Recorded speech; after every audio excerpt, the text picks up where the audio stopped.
Assalamualaikum warahmatullahi wabarakatuh, sahabat maupun rekan tani sekalian. Salam tani, bersama saya kembali Budi Harto di channel Panduan Budidaya Tanaman. Dan kali ini adalah rubrik diskusi untuk tanya jawab, yang mana ada beberapa pertanyaan dari sahabat dan rekan tani kita yang pada kesempatan kali ini akan saya bacakan dan akan saya jawab mampu dan sebisa saya. Semoga bisa memberikan pemahaman dan pencerahan yang terbaik di pagi hari ini. Kebetulan kami sekarang ini masih berada di Yogyakarta, tepatnya di Malioboro, dalam rangka kunjungan acara temu tani nantinya di hari Minggu bersama rekan maupun sahabat tani daerah Kebumen, Jogja dan sekitarnya. Kemudian apabila sahabat dan rekan tani mempunyai kendala ataupun hal-hal yang memang harus didiskusikan bersama saya, nanti bisa ditanyakan di kolom komentar pada video ini. Dan pada kesempatan kali ini saya sudah menghimpun atau mengumpulkan beberapa pertanyaan sahabat dan rekan tani yang kemungkinan bisa saya jawab pada rubrik tanya jawab kali ini. Yang pertama itu dari Bapak Suyono. Mas, tolong buat video budidaya bawang merah untuk musim penghujan. Nah, ini di sini ya sedikit kekhilafan atau kekeliruan, mungkin kelupaan saya, bahwa untuk panduan budidaya tanaman bawang merah di musim penghujan memang belum pernah saya rilis. Jadi insya Allah dalam seminggu ke depan sudah bisa saya rilis, mengingat teknis budidaya bawang merah di musim kemarau dan musim penghujan itu dalam perlakuannya perbedaannya sangat signifikan. Apalagi bawang merah ini kan termasuk tanaman komoditi unggulan yang sangat rentan terhadap kondisi cuaca maupun hama dan penyakit. Insya Allah ya Bapak Suyono. Kemudian dari Bapak Sandi Alvaro, Mas Budi, apa benar ketika padi sedang keluar bunga tidak boleh dispray atau disemprot? Tolong jelaskan. Jadi kalau tanaman padi, mungkin sahabat dan rekan tani yang sering menyimak video saya, bahwa dalam proses penyerbukannya bersifat tertutup dan dalam satu rumah, artinya baik sel kelamin jantan maupun betina yang berupa serbu sari dan putik itu berada dalam satu bunga. Dan tanaman padi lebih cenderung melakukan penyerbukan sendiri atau self pollination, sehingga dalam prosesnya tanaman padi ini lebih unik dibandingkan jenis tanaman lain, di mana bunga padi akan cenderung melakukan penyerbukan dahulu baru membuka bunganya. Kalau tanaman jenis lain itu biasanya akan membuka kelopaknya atau mekar dulu baru melakukan penyerbukan. Maka secara umum varietas tanaman padi ini dia akan membuka kelopak atau mekar bunganya itu setelah atau pasca melakukan proses penyerbukan. Jadi jawaban saya, sebetulnya melakukan penyemprotan pada saat padi berbunga itu ya tidak masalah, tergantung daripada bahan yang kita aplikasikan. Yang tidak saya sarankan pada aplikasi tersebut, yang pertama jangan lakukan di pagi hari, karena dengan aplikasi penyemprotan tersebut maka akan membuat bunga menjadi lembab, dan dalam kondisi lembab serbuk sari tidak bisa melakukan penyerbukan secara maksimal dan sempurna. Hal ini secara otomatis bisa menggagalkan proses penyerbukan dari bunga-bunga padi kita. Kemudian hindarkan penyemprotan bahan khususnya pestisida yang berbentuk minyak atau EC, karena sifatnya sangat panas dan akan berpengaruh pada tingkat reaktivitas dari serbu sari maupun sel kelamin betina pada putik. Yang kedua, hindarkan dulu aplikasi penyemprotan pestisida yang bersifat sistemik, mengingat karena sifat yang sistemik tadi secara otomatis akan sedikit mengganggu proses fisiologi dan proses metabolisme tanaman, yang secara otomatis juga akan mengganggu pada proses pematangan sel-sel kelamin jantan dan betina, dan otomatis juga akan menghambat atau membuat proses penyerbukan pada bunga padi tidak berjalan sempurna. Kemudian yang ketiga, hindarkan aplikasi penggunaan nutrisi ataupun pupuk semprot yang mengandung nitrogen dan sulfur serta magnesium, karena dengan aplikasi pupuk yang mengandung nitrogen dipastikan akan menggagalkan proses penyerbukan. Kemudian hindari aplikasi pupuk yang mengandung magnesium dan sulfur, karena kedua unsur ini bisa menghambat proses pematangan sel-sel kelamin baik pada serbuk sari maupun putik, sehingga akan mengurangi fertilitas atau kesuburan dari sel-sel kelamin jantan maupun betina ataupun serbuk sari serta putik. Kita lanjutkan ke pertanyaan berikutnya, yaitu dari Bapak Gusmus. Beliau menanyakan, Mas Budi beberapa kali memberikan penjelasan yang intinya kalau kalsium dicampur fosfat akan ada dominasi atau saling serang. Kalau tabur setidaknya ada jeda minimal 1 minggu atau fosfat ditabur sedangkan kalsium disemprot. Tetapi kalau diperam tidak berpengaruh ya Mas. Misalnya ada dalam video mitra SAS yang memeram pupuk TSP dicampur dengan dolomit. Berarti kalau diperam tidak berlaku dominasi ya Mas. Terima kasih atas jawabannya. Oke, ini Mas Gusmus dari Tuban ya jelasnya. Banyak hal yang cukup sulit untuk bisa kita pahami dan mengerti. Ada proses-proses tertentu yang memang harus kita hindari, dan ada proses-proses tertentu yang memang harus kita lakukan, sedangkan ada proses-proses tertentu yang memang tidak boleh kita lakukan. Dan itu sangat bisa terjadi dalam pola ataupun proses pemupukan yang mengandung unsur fosfat dan kalsium.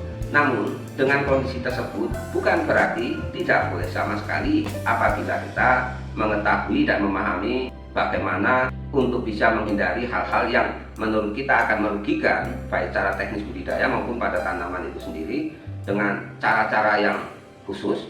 Ya seperti yang saya bilang, dengan teknis pemeraman itu bisa menghindari dominasi atau saling bertentangannya antara kalsium dengan fosfat. Mengingat kalsium dan fosfat yang kita peram ini tadi kan keduanya merupakan pupuk yang berasal dari batuan alam, khususnya adalah batuan fosfat maupun batuan kas atau batuan camping, sehingga keduanya sudah dalam bentuk persenyawaan yang sangat stabil. Dengan proses pemeraman kita akan berusaha untuk menguraikan agar unsur-unsur fosfat maupun kalsium serta unsur-unsur hara lainnya itu bisa cepat terurai dan tersedia untuk tanaman. Jadi begitu ditaburkan bisa langsung diserap oleh tanaman untuk bisa diberdayakan sebagai nutrisi ataupun bahan makanan bagi tanaman itu sendiri.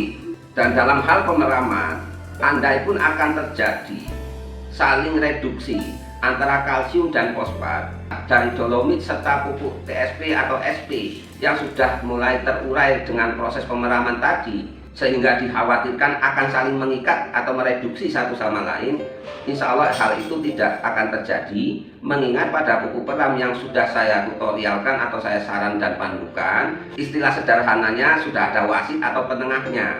Jadi wasit dan penengahnya itu apa ya Mas? Yang jelas ya bahan organik seperti petroorganik atau pupuk kandang, kemudian abu atau arang sekap yang kita campurkan.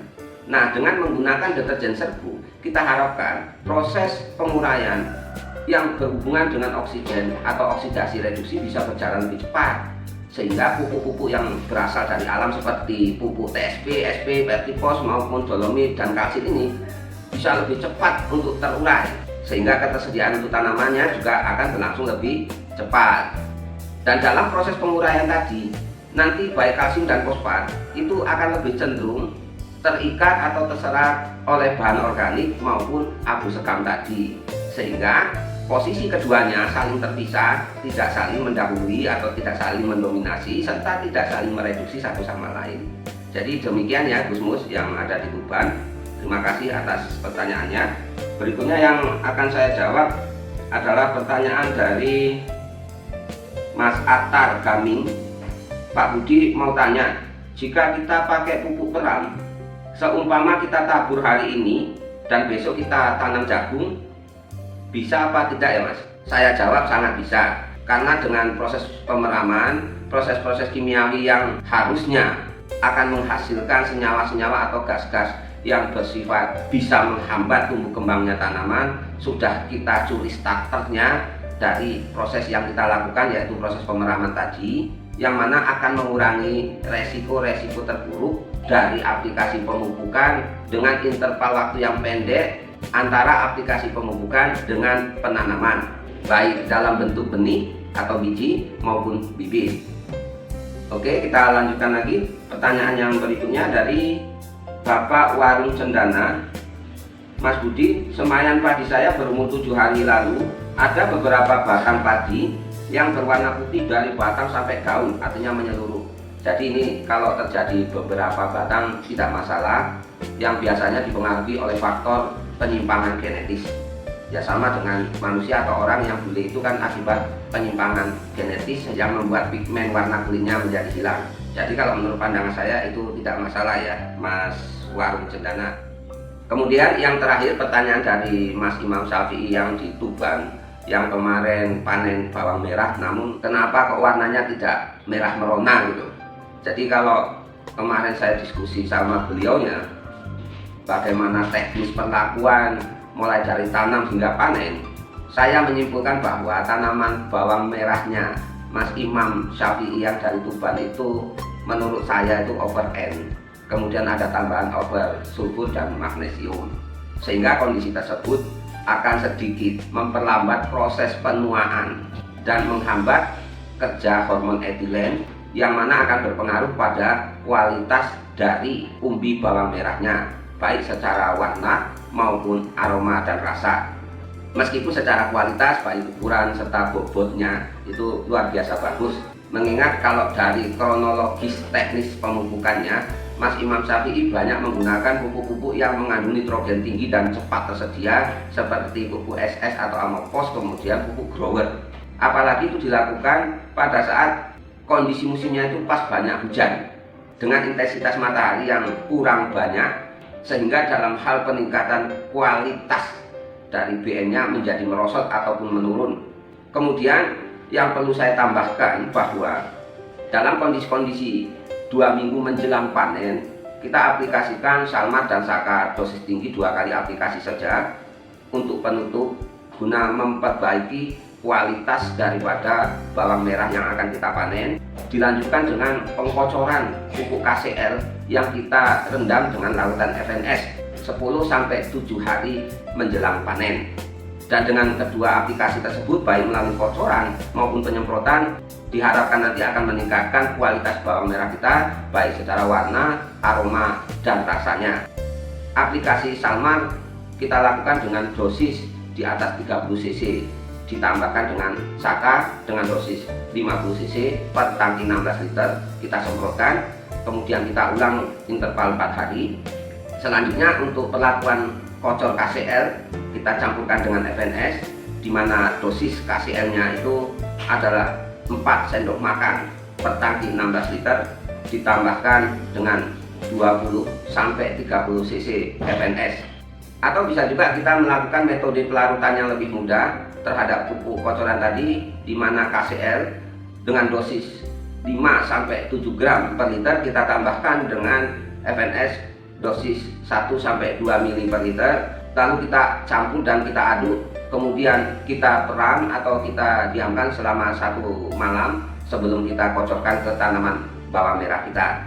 Dan aplikasi pengkocoran ini bisa kita lakukan 2 kali dengan interval 4-5 hari, mulai dari 10-7 hari sebelum panen. Jadi sahabat dan rekan tani sekalian, demikianlah rubrik tanya jawab di kesempatan hari Jumat ini. Semoga bisa memberikan manfaat terbaik bagi saya pribadi maupun sahabat dan rekan tani sekalian. Saya Budi Harto, bertepatan berada di Yogyakarta, Malioboro. Jayalah selalu petani Indonesia dan salam tani. Wassalamualaikum warahmatullahi wabarakatuh.